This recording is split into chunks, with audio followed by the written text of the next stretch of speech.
Well, this is the time of year. I was thinking about winter. It has us planning for the holidays. It also signals a time to think about something else. Year-end tax planning. Not a real festive topic, but an important one nonetheless.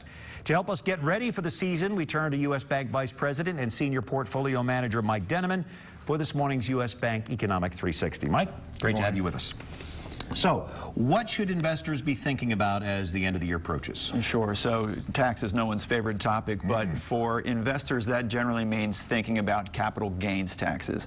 Capital gain, in very basic terms, being if you sell an asset for more than you paid for it, that's a capital gain. So, that appreciation, that profit, is taxable. For most investors in the middle income brackets, that rate remains 15%. But the tax laws passed at the end of last year for the upper income brackets moves that rate higher to 20%, and then an additional roughly 4% surcharge to help fund the Affordable Care Act. So if you're in the upper income brackets, nearly 25%, although again 15% for the average investor, although there's going to be state taxes tacked on, of course, as well. It's a pretty big chunk of money we're talking about here. So investors obviously want to minimize their tax bill. What would you suggest that they do now before we get to the very end of the year? Sure. So no one wants to pay more in taxes than they have to. So a very common technique to reduce that tax bill is offsetting any capital gains that you might have with a capital loss.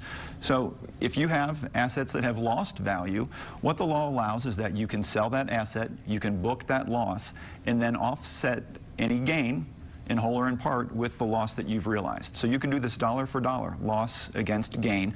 So it makes a lot of sense for investors now to sort of look through their portfolio, see if they have any assets that they're holding that have lost value, and if so, go ahead and use this strategy.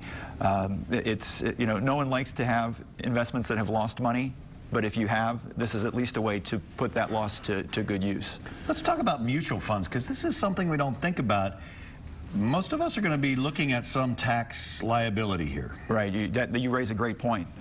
Many more investors own mutual funds than they do individual assets. So it's important to remember that even if you haven't made a trade yourself this year with your mutual funds, you could still be facing a tax liability. And that results because the investment manager of that mutual fund, as he's making trades throughout the year, if he's realizing gains, which he likely is in a year like 2013 with all the market appreciation we've seen, he's required to pass out those gains to the fund investors prior to year end. So important to keep that in mind. Many mutual fund investors aren't aware of this until they get their tax documents early part of next year. At that point, it's too late to do any year-end planning.